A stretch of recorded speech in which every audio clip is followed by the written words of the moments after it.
Hello and good morning. It is Friday, the 18th of February 2022.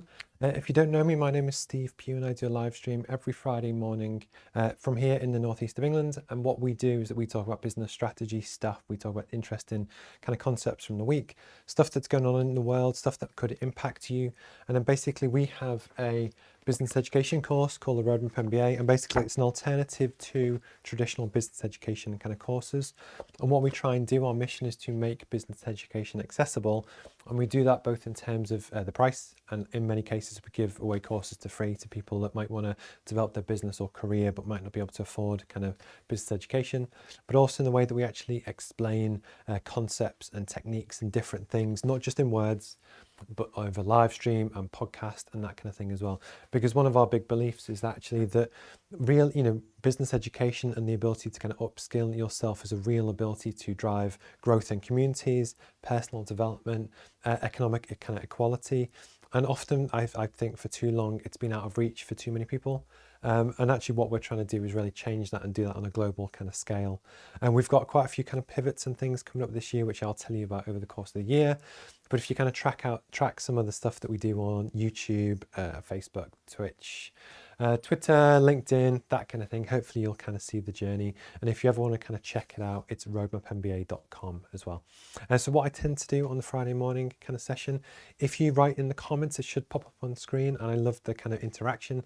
I'd love to know where in the world you're kind of watching from, what you've been up to this week. And one of the big things that we really kind of try and champion as well is that if you're ever trying to grow your business or career, it's very rarely done in one go. It's never just one big thing that suddenly makes you a millionaire. It's lots of little actions and different pivots and different stuff that actually really kind of makes the difference to what you're trying to do. And then what I also do is share the stuff that I've done, because that way there's almost an honesty there that you'll see my own business kind of progression and stuff. That even if you catch this either in 10 years' time or now, you'll see the progress that we've made in the past kind of year or so since launch. The roadmap is now in 27 different countries. We've got almost 1,000 users. And again, our challenge is to try and make business education accessible. Some of the big things that we've had this week, we were very kindly nominated for the Think Global Awards 2022 in the education and e-commerce kind of category. Well, that's really kind of great recognition, because this is essentially, it's a passion project that I'm really trying to do, but for the right reasons. And actually, when people start to recognize that, it's quite nice, because obviously you put thousands of pounds and hundreds of hours and stuff of work into trying to create something. So it's always nice when that kind of happens. We also do a growth strategy podcast on Monday. If you follow any of my channels, we spoke to a guy called Doug Dimwitty, a super nice guy, entrepreneur, expelled from school, went on to do really kind of good things. He was a caddy in the PGA Tour. But actually fantastic business journey and entrepreneur, and he's now gone into kind of property and stuff as well. Check that out on YouTube if you're interested. And then actually my guest for Monday next week is Chloe Clover from Wonder Films. And Chloe, really fantastic kind of journey and story, and she inspires a lot of people, and we're really gonna dig into her stuff as well. So if you're interested, check that out. I'll be live on Monday. And then likewise, if you have any questions that you want me to ask her, you can always kind of get in touch as well, either now. We've got questions at roadmapmba.com, or you can just drop a message in the chat live during the kind of interview as well, and I will see what I can do.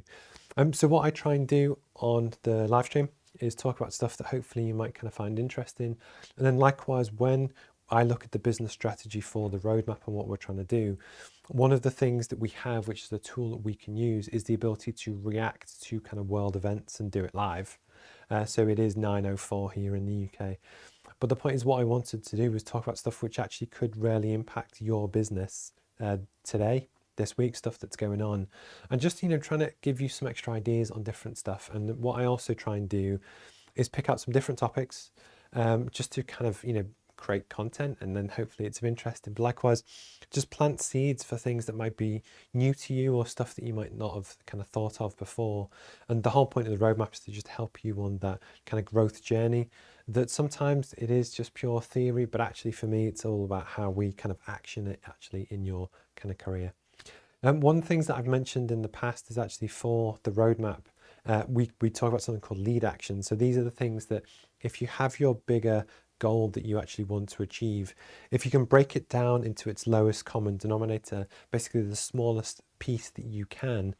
Prime example, if you're trying to lose weight for, say, a wedding, although the overall goal might be to lose 20 kilos, the way to actually break that down is not just to say run 5 miles a day. It's actually just to say leave to go for a run.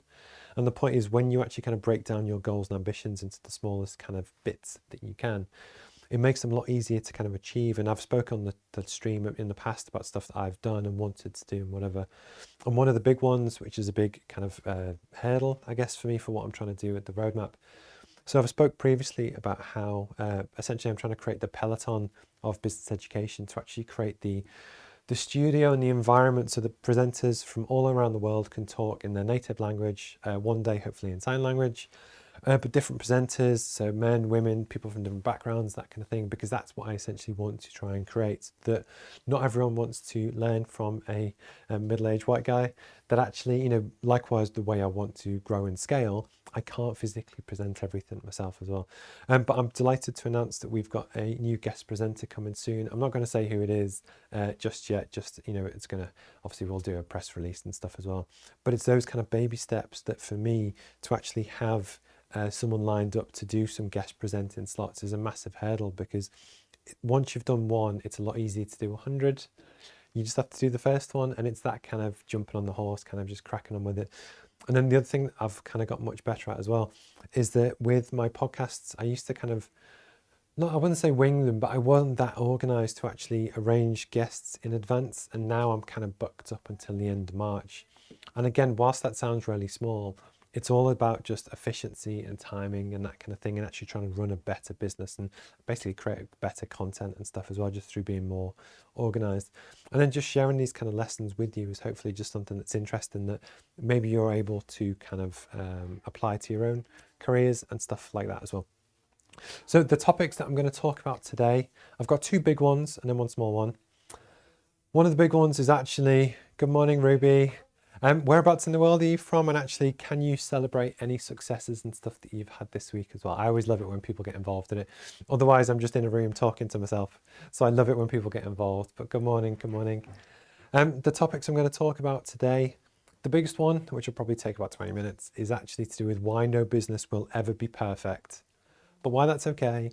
But then likewise, this is never a puzzle that you can ever solve completely.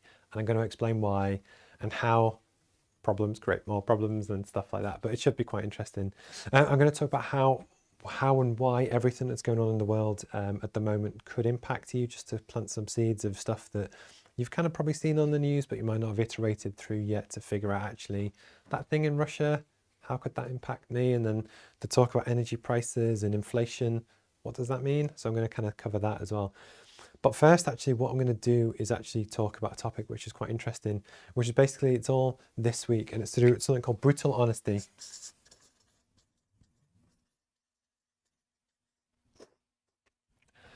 So recently, I guess with COVID, I guess we all kind of did, but I've been trying to get out more and speak to people and work with friends and talk to them and that kind of thing.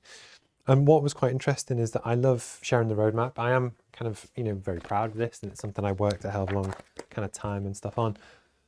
But what's always interesting for any business is the more you can kind of speak to people and get feedback, but also just expose yourself to new ideas, which is something I spoke about on the stream last week. It's really interesting. But what was interesting in the past kind of week, 2 weeks, is that I've got a friend called Ashley King, and she has a great business and multiple businesses, and she was the curator of TEDx Newcastle University, and she does all this really kind of cool stuff. And what was quite funny is that we've had a kind of a few chats recently for different kind of reasons. I'm an engineer by background, so I'm very kind of sciencey, very analytical, that kind of thing. And she's very creative, and she kind of talks about how her superpower is almost ADHD, and she's very good at different things. But what was interesting is that when you bring together people who have different not viewpoints, but, you know, experiences and talents and that kind of thing, you see stuff in really kind of different ways.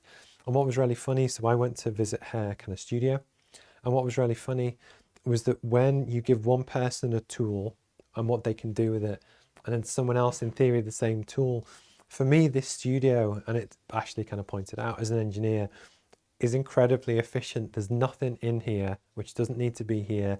Everything's within arm's reach, and I constantly kind of iterate so that my printer is within arm's reach of my desk. So when I write the letters, and it's actually quite embarrassing about how anal it is in terms of where everything sits. There's no waste, nothing.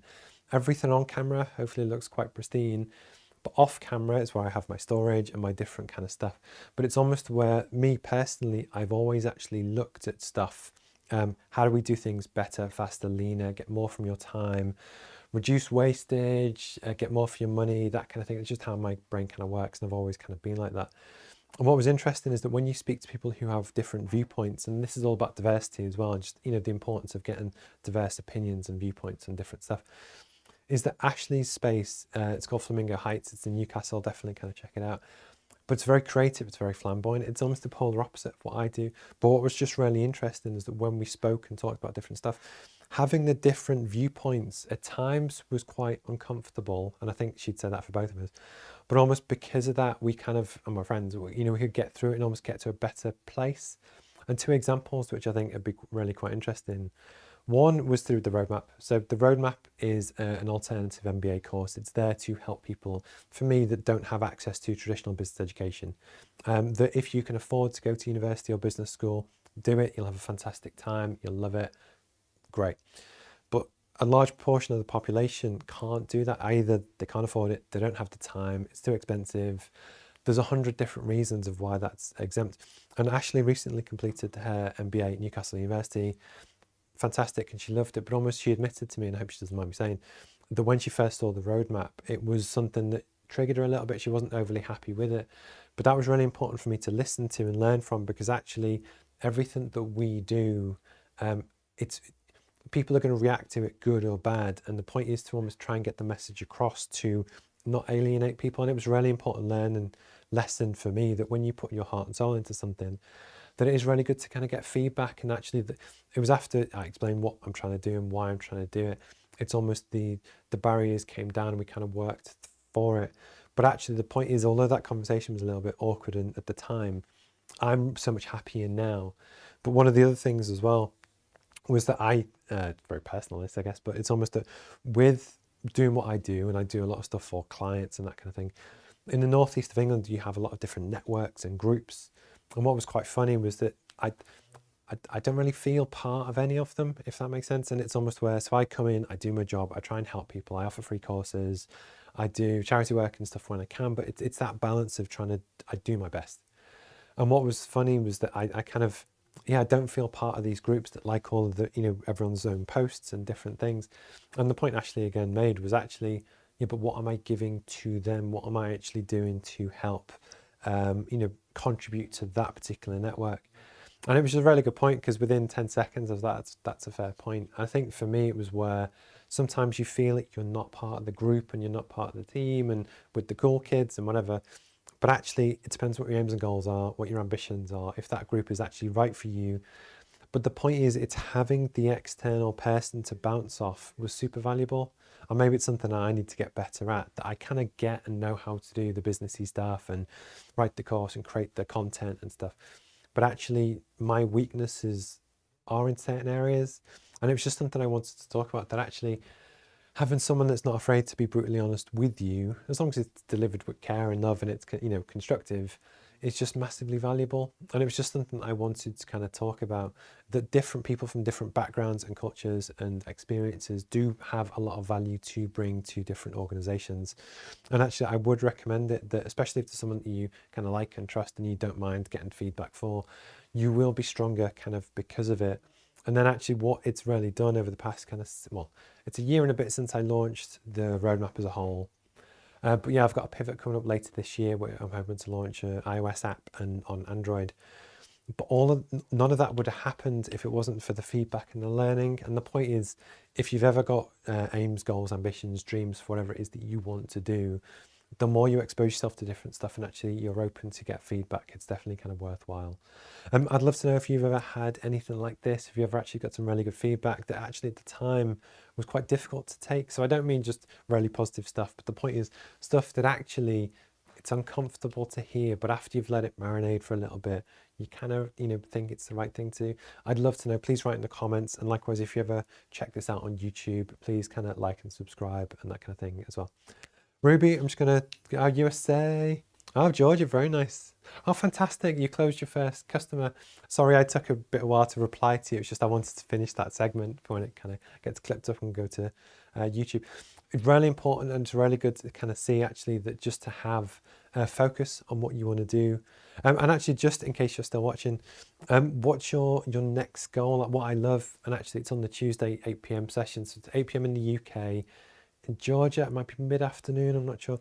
But what we do with Fiona and some of the guys on the course is we set our goals for the week and we talk through the strategy and what we need to do.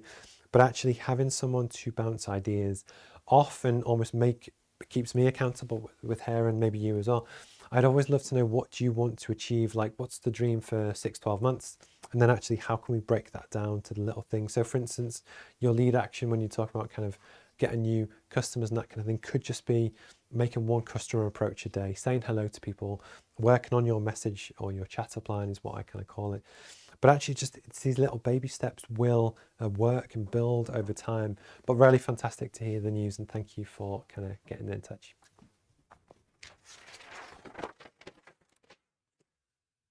Okay, I'm going to jump on to the next one, which is basically there's a lot of stuff going on in the world. We have a lot of talk. It's quite sad, but I watch Bloomberg quite a lot and the news and stuff.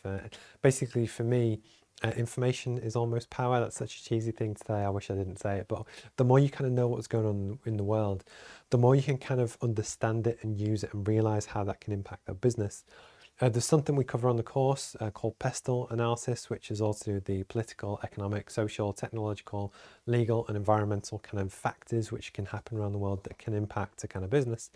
And then what I wanted to do was talk kind of in a few minutes just to talk about some of the stuff that's going on in the world today, but actually how it could impact your business, how it could impact your startup, how it could impact your borrowing, and lots of kind of different stuff as well. So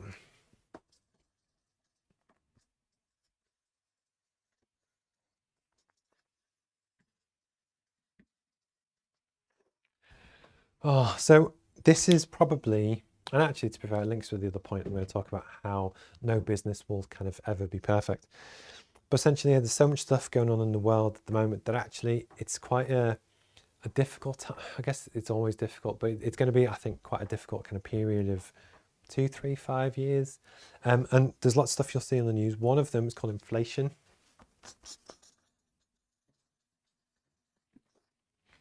So inflation is something that it's quite difficult to explain, and I'm not an economist, so I wouldn't really go into too much detail. But where almost the cost of stuff goes up, and there's lots of reasons why that happens, and it's through quantitative easing and what's going on with the world economy, and it's controlled by kind of global central banks and stuff like that. But basically, for a lot of people, what inflation means is that the cost of everything that's going up, and what we want to do and what the government wants to do is kind of bring it back to kind of slow it down. This often happens when economies speed up for different reasons.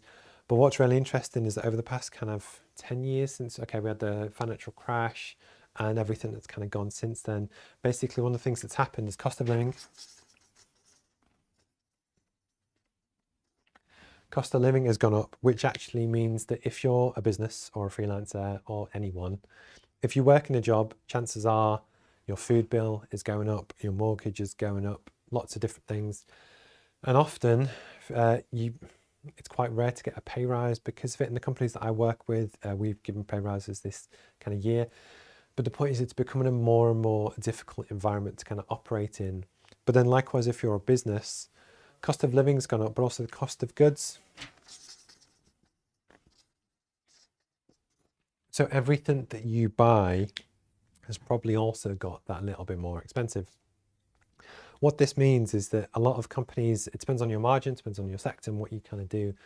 But if I work a lot in offshore energy and we buy in everything from plastics, steels, or everything you can kind of imagine, is that if you have a set fixed price list, what often happens is that as your raw material prices go up, if you don't actually look to update your prices and stuff, basically your margin's going to get squeezed.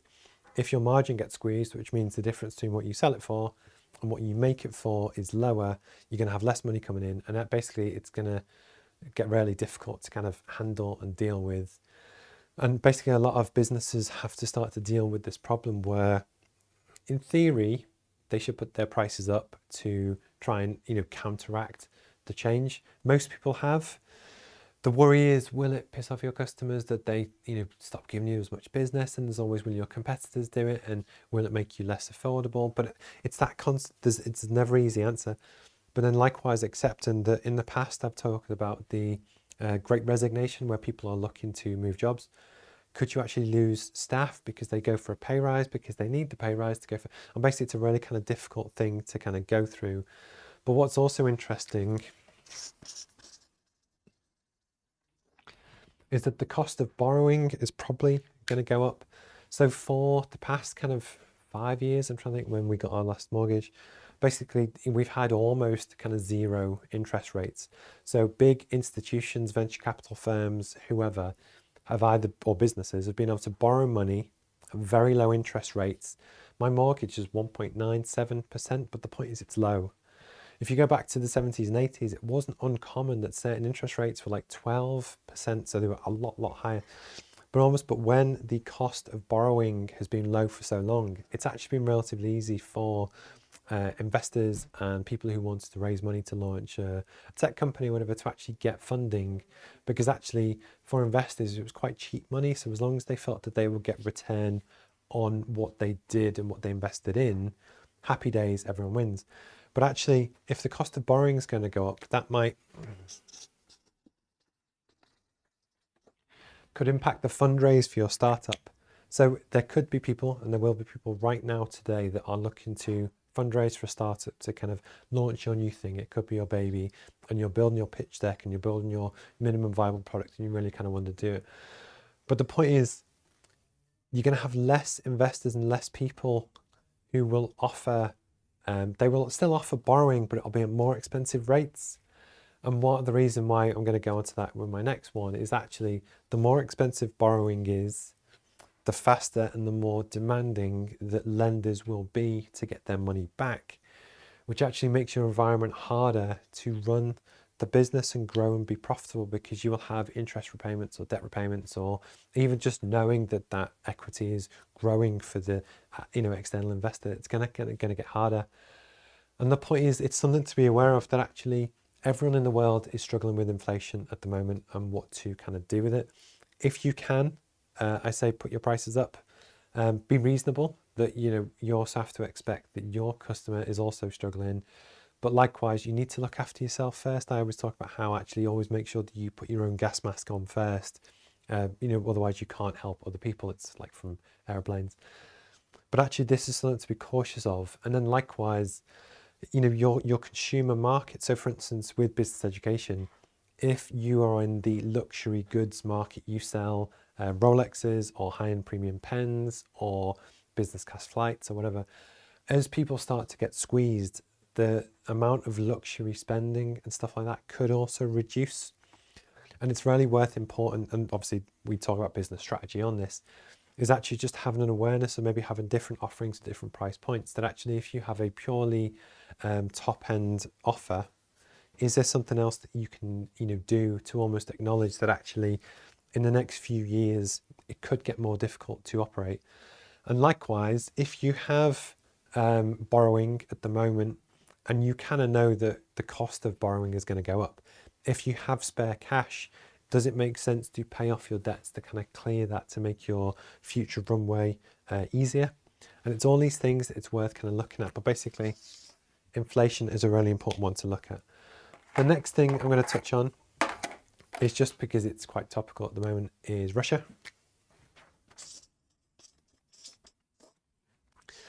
So I won't go into the rights or wrongs about how and why and what they're doing, but I will talk about its potential kind of impact, because what's quite funny is that different global events impact different things in different ways. We all know, and actually, so in the UK, our energy prices have gone up a lot in the past kind of 6 months, I think. The cost of fuel now, was it £1.56? I think I saw yesterday at the petrol pump, which is pounds per litre, which anyone in the US will think that's crazy. It turns out that I think 65% of that is tax. But anyway, but the point is, again, inflation, the cost of stuff is going up, that it's making it harder if you're a logistics company to both fuel your vehicles. People and their bills are going up, so your staff are under pressure. It's the kind of squeezed kind of middle. And that's something you really kind of need to deal with, because most businesses still have cost of living and stuff. The way Russia kind of comes into this to almost exacerbate it is that Europe gets most of its gas from Russia. There's something called the Nord Stream pipeline, which goes from there into Germany. And basically, political events they impact what we do. So it's always been known that if you ever have a war in the Middle East or just general uncertainty, the cost of stuff goes up. And basically at the moment, the oil price is about $95 a barrel. If you're not into oil and gas, please stay with me. I promise it'll be interesting. But the point is, if it kicks off and there's a war and Russia decides to restrict production to Europe, that cost price is going to go through the roof, which is going to impact the cost of living. But actually, ironically, that if you have a spread of assets and whatever, if you actually operate in your businesses in the oil and gas market, like some of my kind of clients are, the higher the oil price, the higher the margin for the operators, that actually you'll see investment in that whole sector skyrocket. And the reason why I talk about this is that actually, if you are an investor yourself and you have different portfolios or you work with different clients, even if you're a copywriter and you work with a recruitment firm, some different people, but actually if you can spread your risk to also try and work with people in, say, the energy sector, what that means is that if this one collapses and disappears, but this one does really well, you can balance your income every month. And it's actually just being clever with your business strategy about having different eggs, different fingers in different baskets, that actually if things like the oil price does go up, which is bad for consumers, it's actually good for other industries.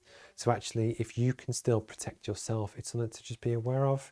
And I know there's a lot of stuff that I'm kind of talking about, but the whole point is everything that's going on in the world, it's really important to kind of look at and keep a feel on and really look at actually for your business, how could it affect you? What could happen? And actually, are there ways to mitigate that impact, that kind of thing? And then go back to the roadmap. One of the big things that I've been doing, which I'll do a future kind of talk on, is looking at what's called blue ocean strategy. It's how am I different to other traditional universities, other online education providers, that kind of thing. And some of the big things it really comes back to, one is actually to do with overheads. It's the fact that I do everything myself. I present the content, I wrote the book, I do all the video, I do all the streaming.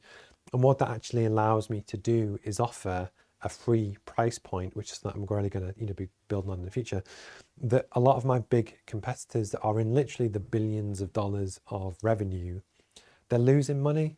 And if they can't make that scale work when you have 3,000 universities and 50,000 users and you turn over almost $1 billion, if you're still losing $200 million every year on that model, it's not going to work. So what I'm trying to do is almost look at, for me, how do I operate in the sphere? How do I get the word out? How do I build a business? And actually looking at inflation and stuff like that, the lower I can keep my overheads and actually pay off things like my mortgage and that kind of thing, it puts me in a really strong position, because that can be a very strong, nimble business that actually, when the rest of the world is going to be hit a lot more in this kind of arena, hopefully there's something I can do. And then likewise, the whole desire to give away free business education to people. When you have a squeezed kind of middle class, people that can't really afford luxury items, and business education, you could argue, is something that isn't essential. You could always do it in a few years' time, or not at all, or whatever. That's hopefully the market that I'm going to try and pick up on and almost help people with. And it was just something I wanted to talk about because it's live and it's real, just to talk about kind of world events. If you catch this up, please drop me a message. I'd love to know kind of what you do for your business. If being honest, it's just something you don't care about. Genuinely, if you watch this and you do work for yourself, I would consider putting your prices up. It is important to do. Saying that, I haven't put mine up, but it's, I guess that I need to take my own advice on that, and that's why I love to talk out loud. Just, it is what it is. But yeah, basically, I do think that we're in for a challenging kind of next 2 years or so. I wouldn't panic just yet, but actually, the more kind of forearmed and forewarned that you are, and again, we have 4 modules on business strategy to really help you mitigate all of this and really help you get through tough times and grow as much as possible when we can.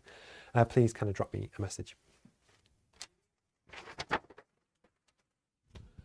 Okay, what are we on? We're 9:30, so I've been talking for half an hour. These do get a little bit easier. It's funny that essentially I just talk in a room on my own, and it's brilliant when Ruby or someone kind of gets in touch. But it's, for me, it's a great way to try and add value. It's a great way to try and create content that most people will understand the need that actually if you can create video content and get your word out and demonstrate knowledge and expertise on a topic, it's kind of a good thing to do. And then the fact of just doing it live means that I can't do any second takes. I can't redo it or take it or tweak it or whatever. But actually it has kind of other benefits as well. I love it when people kind of get in touch. And then part of the bigger dream for me is that I would love to speak on more stages and stuff in kind of 5-10 years time. That in many ways, this is just practice, and it's practice every week live in front of people that actually hopefully I will get better and better at kind of doing it. And I love it when people get involved. And yeah, so it's Twitter, Roadmap MBA, or my own kind of personal one, LinkedIn, Twitch, Facebook, whatever. And the other thing which I'll mention as well, I talked about before about how I have lots of different pivots. And one of the really important things to do for any business is basically see what works. And then if it does work, go more on that. Or actually, if it doesn't, change it. And something I actually changed this morning is that I used to call these the live Q&A session. And although that was the original intention, nobody ever asked any questions. So what had happened was that I would basically write all my stuff and I would present different ideas just to create like a half an hour kind of stream. And actually what that was also letting me down was that if you then, when these broadcast onto YouTube, if anyone searches on YouTube for business strategy, it's not going to show up. It would just, because the title was live Q&A and then the date and then roadmapmba.com. So actually, as of this morning, I've changed it so it's now the business strategy live stream. That if anyone ever searches for a live stream for business strategy, hopefully it might show up. And what I'm looking to do is I'll just see if I get any more viewers on it. If I don't, fine. But the point is, it's just trying these little different things that I always like to be honest about the journey, because you might spot small differences that I just like to see what works, see what doesn't work. If it doesn't work, I'll pivot again. It's cool. There's nothing to kind of worry about. Okay.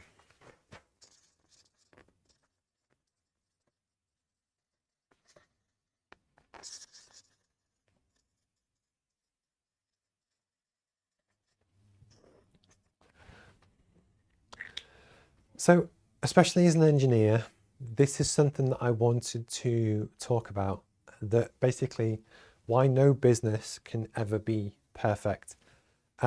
If you take, say, maths, so mathematics, there are ways to come up with equations which solve a problem perfectly. It will just work like a dream, nothing goes wrong, everything lines up, happy days. That is also true with other kind of, parts of people's lives, that actually you can get stuff that works pretty perfectly. That's cool.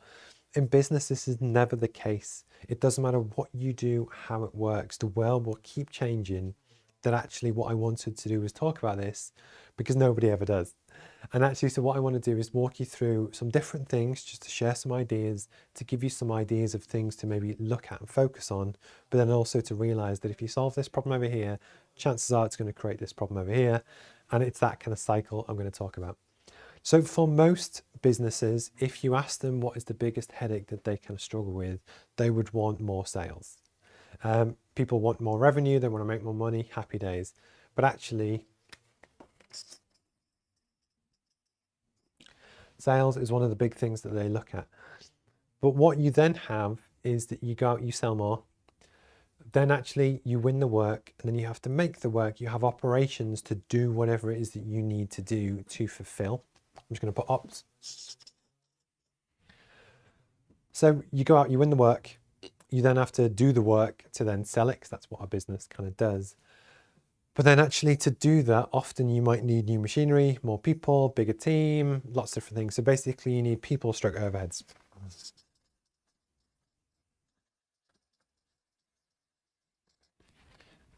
Boop. But you can then see that you, as a business, you go out, you sell more, you win the work, hopefully. You then have to do it and deliver it.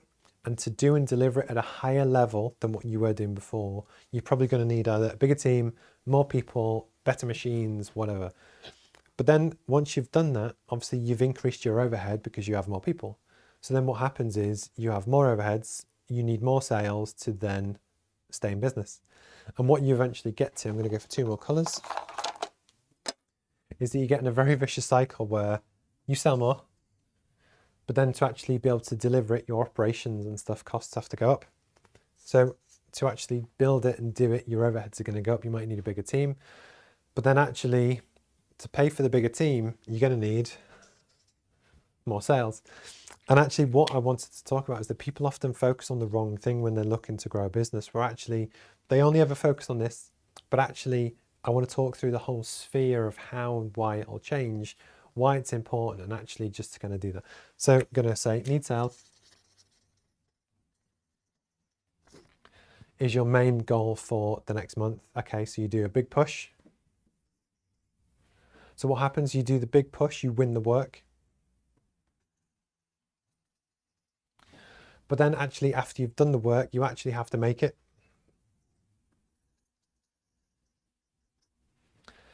You can see where I'm going with this. So then you have to hire more people. And then actually once you have the people, your costs go up and you need more. So basically what happens is it's a problem you can never kind of solve. With one of my clients last year, we grew 41%, and 41% is actually quite a lot. If you can do 20, you are absolutely flying. To be honest, if you can do 10, if you can do any in the COVID market, that's great, but 41% is really good. So for a long time, we were focused on sales. How do we actually kind of sell more to bring in more work, just to cover the costs and stuff that we already had? So that was our kind of main driver. The truth is we won it, and we won a lot of work, which was really, really good.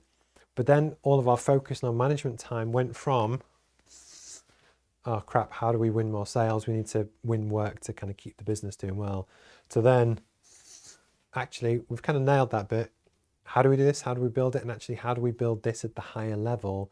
Because it's difficult. And then likewise, if you want to build and grow the team, and again, people are going to leave, and I'm going to talk about the different factors which kind of impact what you do. Then I've been doing a lot of work on overheads and people and recruitment lately. But then once you do that, then I'm starting to look at sales again, and it's this constant iteration. But then throw into this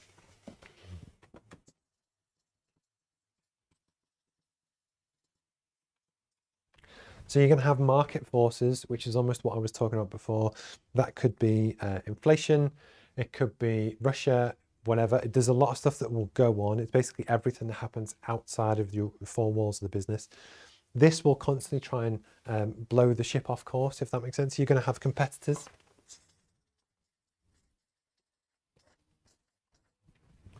So any good competitor will be constantly looking at your business model, what you do, how it works, and they will want to beat you and win your customers and grow, because that's how capitalism kind of works.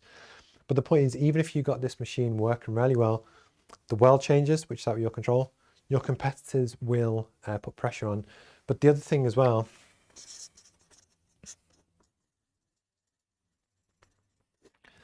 anything which involves kind of debt or investment or growth targets,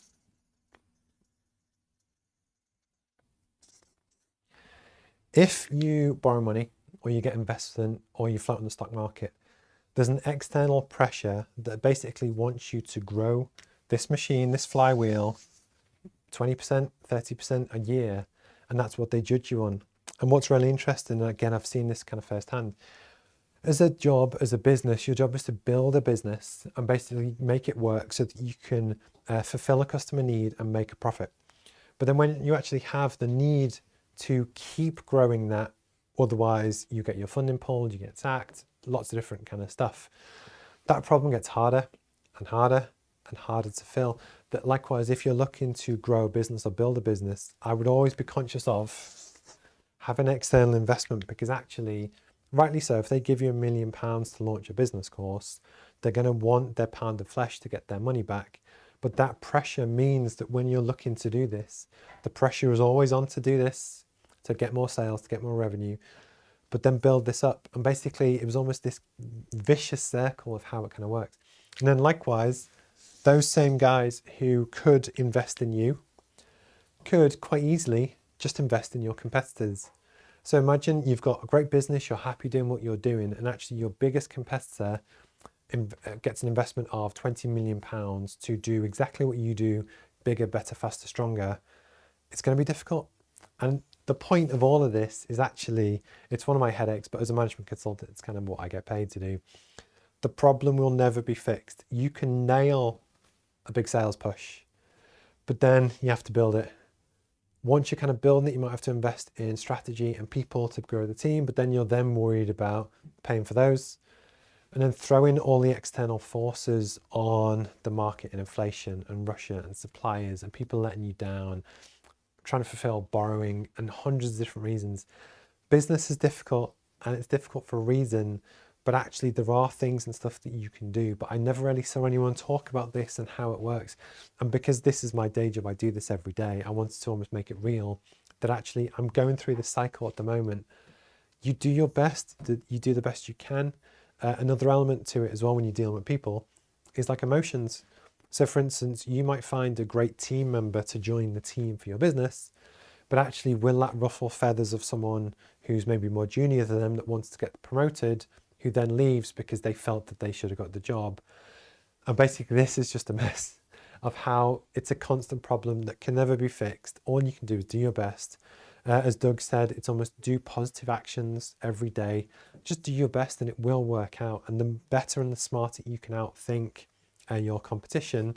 So with the roadmap, I don't have to worry about that. I do have market forces and actually I do have competitors. But because I have a good strategy and I really understand what makes me different to other people, I think I'll do quite well, or I hope I will. I obviously kind of bet my livelihood on it. But there are things you can do that, although this sounds scary, if you get in touch, I'll happily send you a free copy. Get in touch. There are things that you can do to really help grow and turn around your business to grow at 40% a year. It's just about really having a good handle on everything that impacts your business, everything that you have to do, and then trying to do the best you can to kind of grow and succeed. If you catch this on YouTube, my name is Steve Pugh. It's 9:42 here in the UK. If you ever have any business or strategy questions, you can check out roadmapmba.com. You can find me on Twitter, LinkedIn, whatever. Just drop me a message. And then likewise, if you can like and subscribe if you're kind of interested in business strategy type content, that'd be cool as well. Good morning, Simon. Good luck today. I won't say what for, but best of luck with that as well. Hopefully it kind of go well for you. At 9:43, I think I'm going to call it quits today. I think I've covered all my points I wanted to kind of talk about. If you haven't seen it, check out the Doug Dinwiddie interview from Monday, which was really cool, really top guy. We had some kind of interesting bants on that one. Chloe Clover on Monday next week should be really interesting. Slightly later time of 4:30, so hopefully that could be interesting. Really fantastic entrepreneur. Forbes 30 under 30 kind of winner last year, which is really interesting. We're going to dig into. And yeah, for me, I think there's some stuff I want to work on with the roadmap. I'm currently working on version 3 and iterating with that. I've got a new website and hopefully an app kind of coming, which would be quite cool. And actually, yeah, also the guest presenters, again, it's a tough gig kind of doing these things, talking to a camera and actually trying to present ideas and do stuff. But the more you do it, hopefully the easier it kind of gets as well. Have a wonderful weekend. Have a great time. If you ever want to drop me a message, please feel free to reach out. Likewise, if you're ever interested in the course, it's now in 27 different countries. So please reach out. I will happily send you a free kind of pack as well. Have a great weekend. And yeah, I will see you soon. All right, cheers, guys. Bye-bye.